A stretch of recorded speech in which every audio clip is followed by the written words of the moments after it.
2014 Nissan Pathfinder key fob. I'll show you how to open it to get to your battery. Okay, so flip it over. You got a sliding switch here. We're going to slide to the right, and you're going to pull out the emergency key.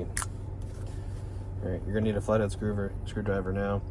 And you got a couple slots on the very bottom. These are very shallow slots. There's one right here in the corner, one right here in the corner. Choose your flathead screwdriver. Put it in here, and then give it a twist. Okay, and it'll crack the remote open. Just do both sides like this. And you can go in here and just finish it off by just opening it like that, okay?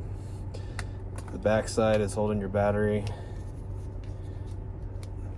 Okay, so you just use a flathead screwdriver and pry this guy out. All right, let's see, there's a slot right here. And go ahead and just drop it everywhere. And here's your battery. I'm gonna show you what size it is. It's gonna be a CR 2032 with the positive sign facing down. It needs to go against this contact first, and then you snap it in there, okay? If you need a battery, I'm gonna have a link down in the description box for the battery.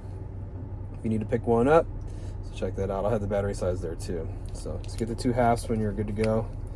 Snap them back together. Make sure they're good to go like that.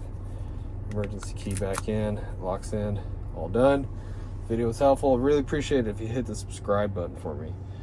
Hope to see you again in another video.